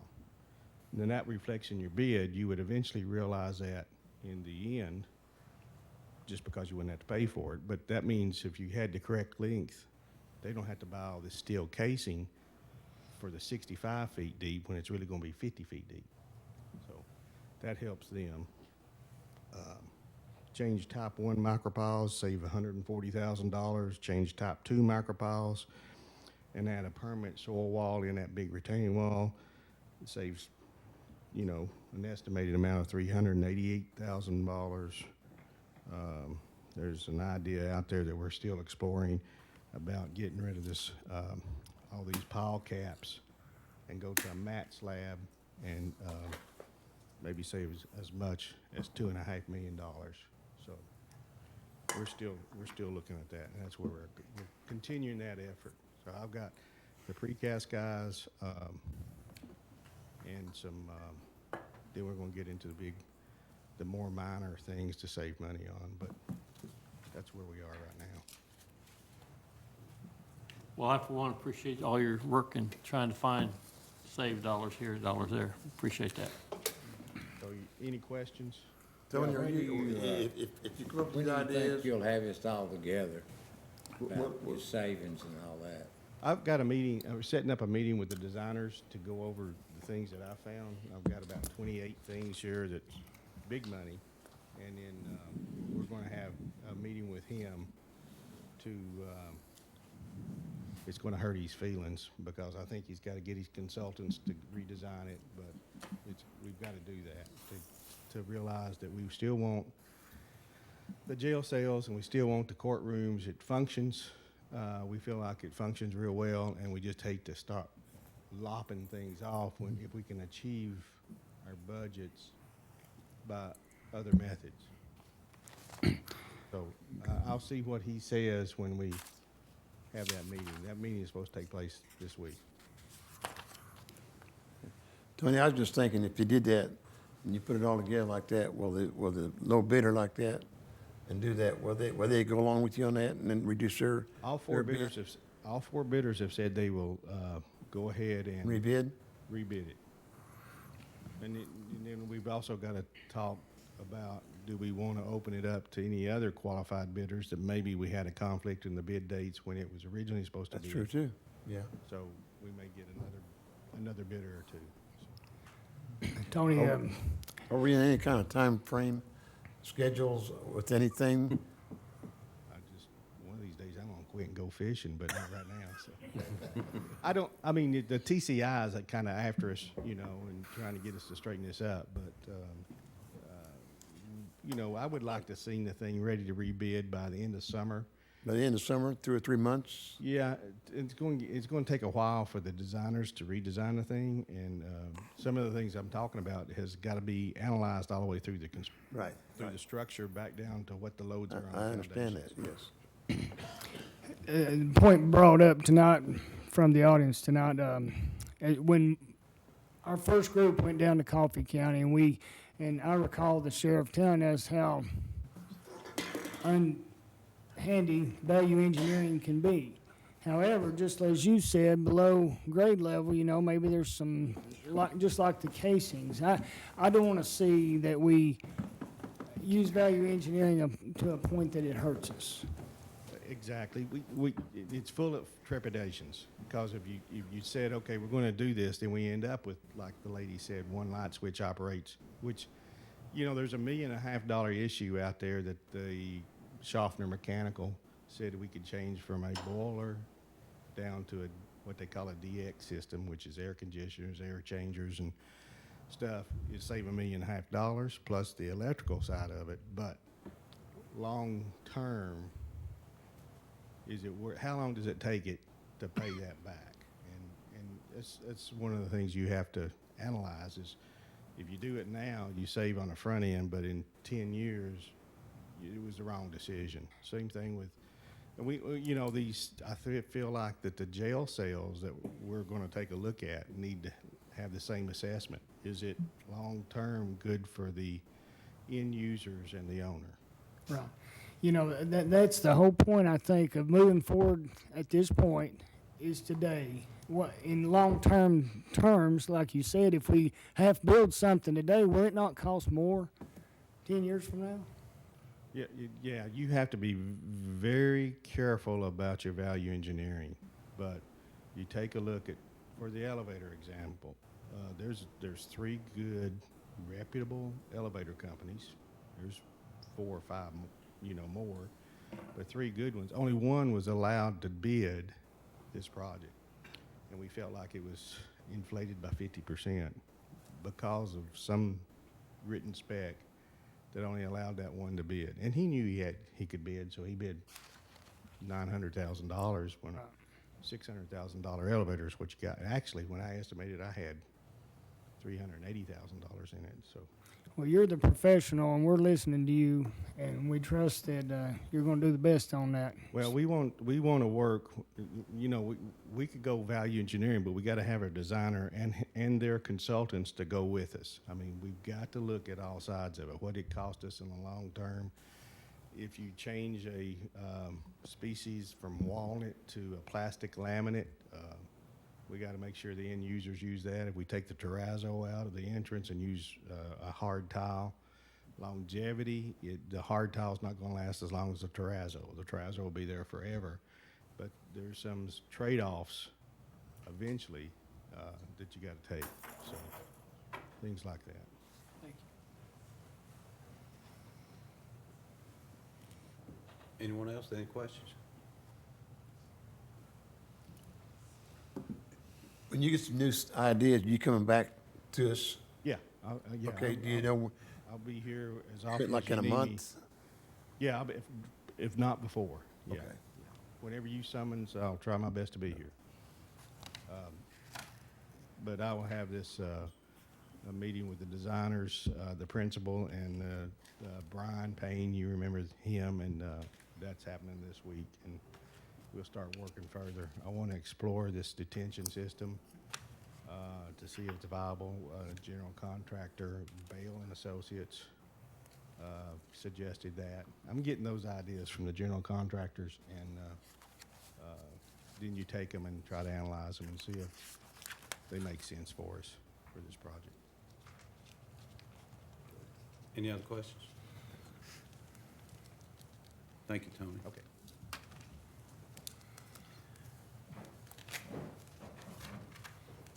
Item 4A, new business, property purchase. County Mayor Brett. We've got the opportunity to purchase the, there we go, this corner property here from Douglas Valley Limited Partnership. It's the last piece, as you can tell, in this area that we don't own. This would be the campus of the Justice Center. The property is listed on the tax roll at $211,700. The owners have agreed to sell it to us for the tax appraisal. There's a 2-story house on the property. It's been recently renovated. It could be used for multiple purposes. Like we could use it for, one of the obstacles that we have about starting a reentry program for men is location. This could be a location for a reentry program for men. It could be used for some other purposes that I've discussed with the Sheriff's Department, and it could be used for some other purposes for nonprofit groups.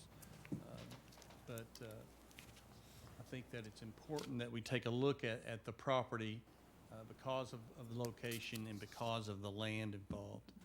There is part of the vacant lot. It's 2 lots. The vacant lot could add some parking spaces to our Justice Center project. So, also, I'm mentioned in the memo that's in your packet about, wanted to be sure and mention this, and we did some research on this, is Douglas Valley Limited Partnership is made up of members of Tom Hyde's family. And Tom Hyde is an elected road commissioner. He's not one of the principals of the business. So it's not a conflict of interest under the statute, conflict of interest statute. So wanted to be sure that was mentioned. Let's see. That's basically it. Just a piece of property that I think that we should own as part of the property for the Justice Center that in the long term it'll pay dividends for us. We also, by the way, this is a good point that I've forgotten, is and you'll see this next week in the budget when we start the budget process, is this year, this fiscal year, even though with COVID, and maybe because of COVID, has been a very good year financially for Hamlin County. And you'll see the numbers next week. So we have the cash to pay for this property. So we don't have to use bond funds to pay for it, or money that we borrowed for the Justice Center project. And so we've got the cash to pay for it. Was there not also some interest in someone renting? Yes, yeah, yeah. There's some possibilities there for some nonprofits that are looking for sites that we could lease the property to them. And they would basically pay for it, I guess. Anyone else? Any questions? We need What length of time do you think, if it was used for the mail reentry, how long would it take before something could be done with that if we did purchase it? And then how much of an offset is that to the system? We would have to make a couple of ADA improvements to the house if we're going to use it for that type of housing, that kind of program. We would be limited to 8, or if we go over 8, we have to sprinkle the building. So we would be limited to 8. And that's right now what we have in our Jail to Work program for women, is each class is 8. We're probably going to have some type of a stair system on the outside for the second story. Yeah.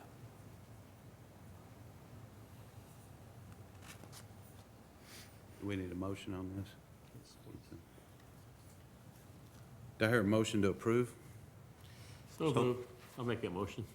Motion, Tim. Do I hear a second? Second. Second by Jim. All in favor, say aye. Aye. Any opposed? Motion passes. Items of interest, there is none. That's all I have, Mr. Chairman. Thank you, Chairman Horner. At this time, the chair will recognize Chairman Stepp of the Calendar and Rules Committee. Thank you, Chairman. Call to order the Calendar and Rules Committee. Anyone wishing to speak, address the committee, may do so at this time.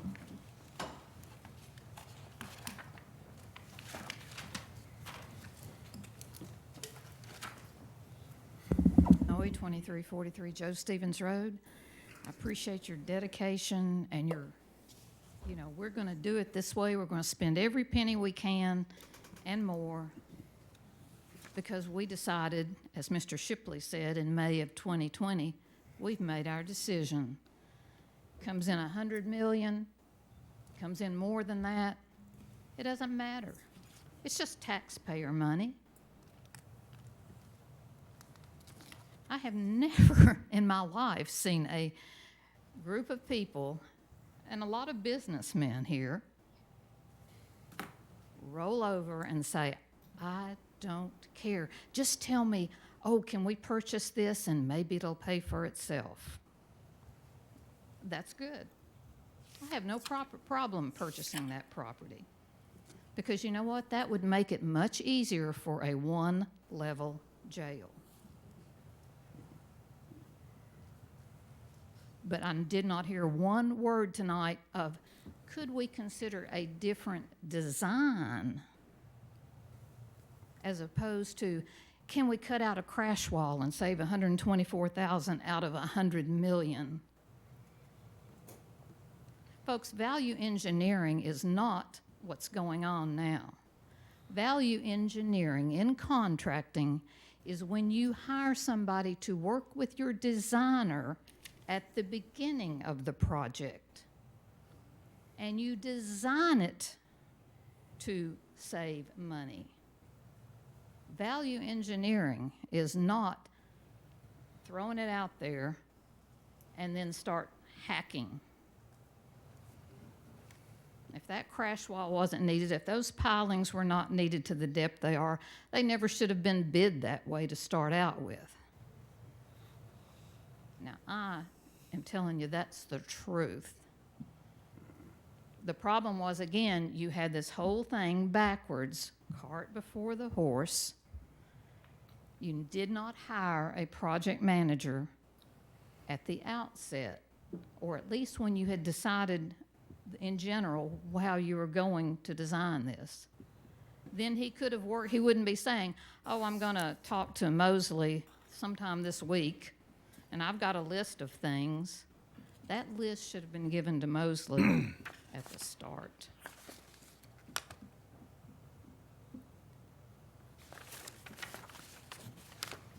Will somebody tell me why you won't look at a one-level jail? What did you think of it, Mr. Reed? You saw the one-level jail. Mr. Noe, please, this is not a question and answer session. Well, ma'am. I'm sorry. If he wants to answer, he can answer, I believe. He can answer All of- you do you after wanna- the meeting. Do you want to answer, or do you want to just, He can answer you after the meeting. On a oh, one-on-one. you're telling him now what? You're not even chairman of this particular committee.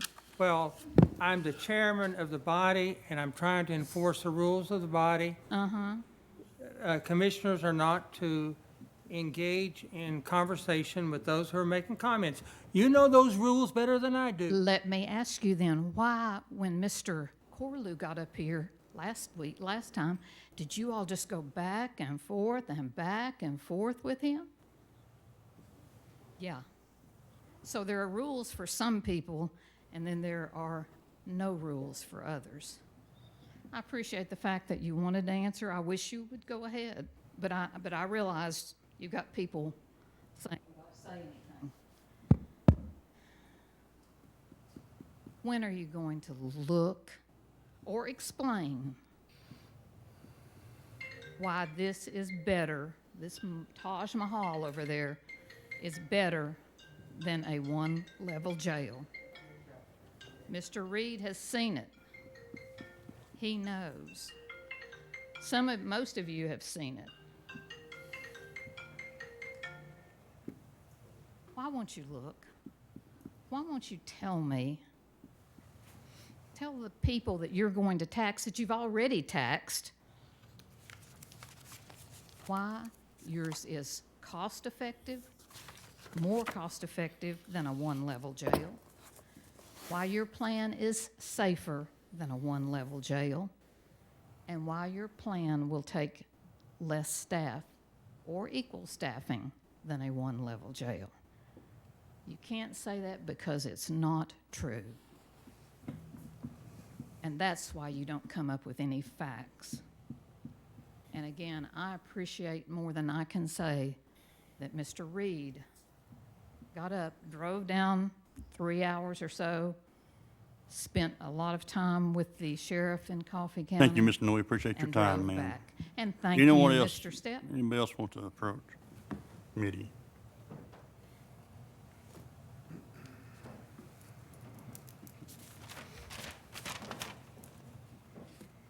Gwen Holden, 8150 West Point Drive.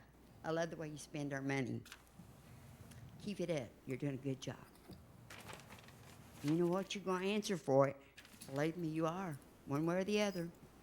Because you're supposed to be good stewards of the taxpayers' money, and you're not. You just waste it. And like Linda said, I agree with everything she said. Yes, she's my friend, just like you got friends. I agree with everything she said. And what she tells you is the truth. And if you don't like the truth, you'll just have to get mad. Because the truth's the truth, and the Bible says it's supposed to set you free, not make you mad. Thank you. Anyone else?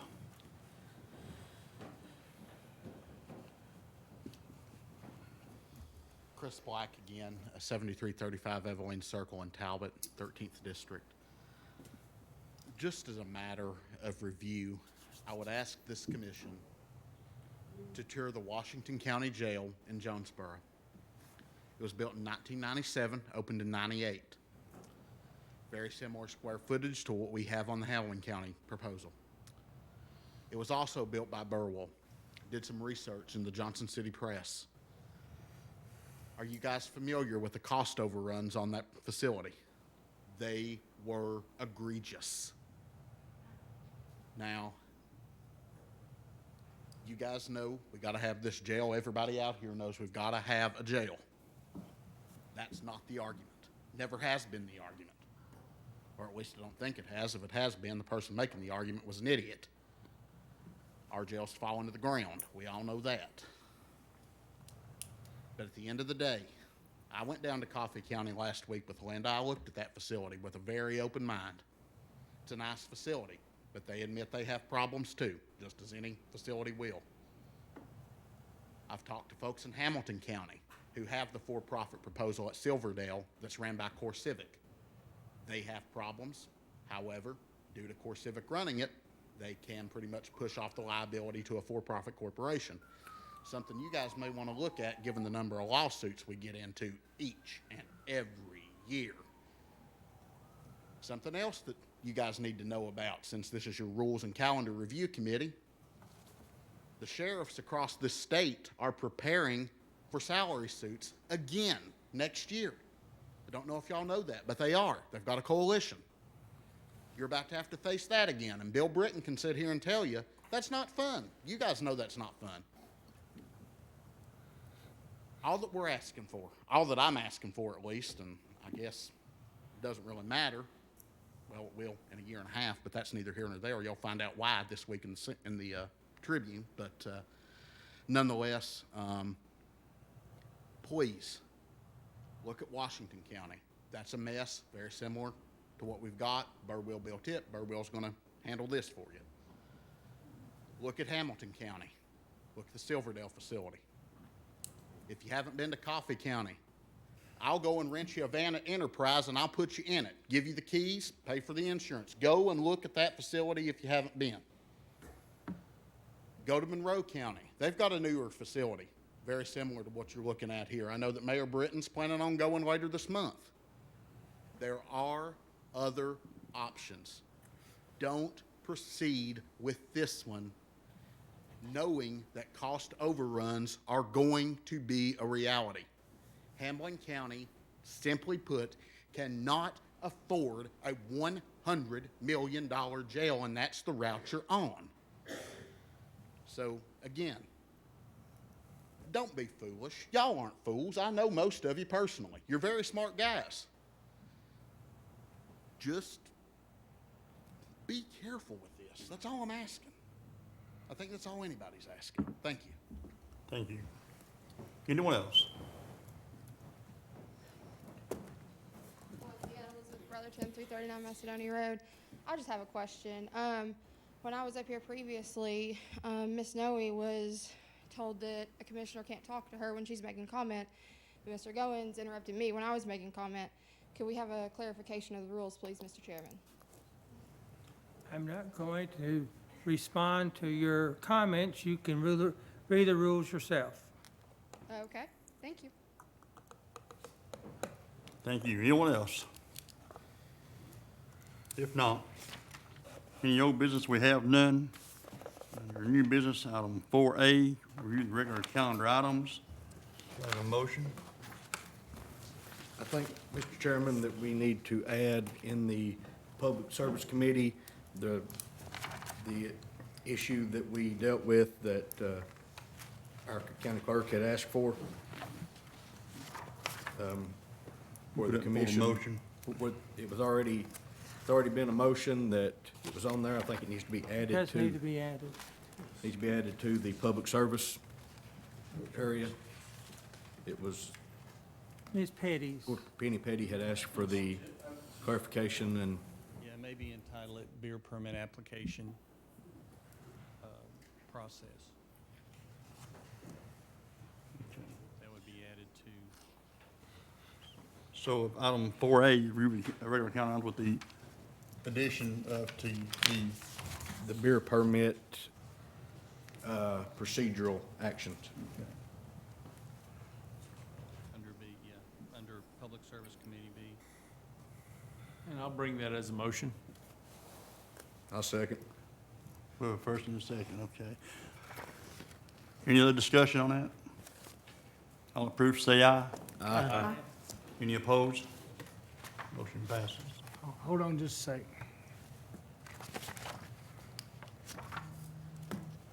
Randy's not a member of that committee. I didn't hear him, I apologize, one. Randy, I didn't hear you, I'm sorry. You said you And had this something? Not calendar and rules. I apologize. So I'll make the motion. I'll second. Mr. Tim Horner seconds. Tim Horner. All right, we have a second, okay, we'll do this again. All approved, say aye. Aye. Any opposed? Motion passes. Item 4B, review of consent calendar items. I have a motion. So moved, Mr. Chairman. I have a motion, we have a second. I'll second it. Second. Any discussion? All approved, say aye. Aye. Any opposed?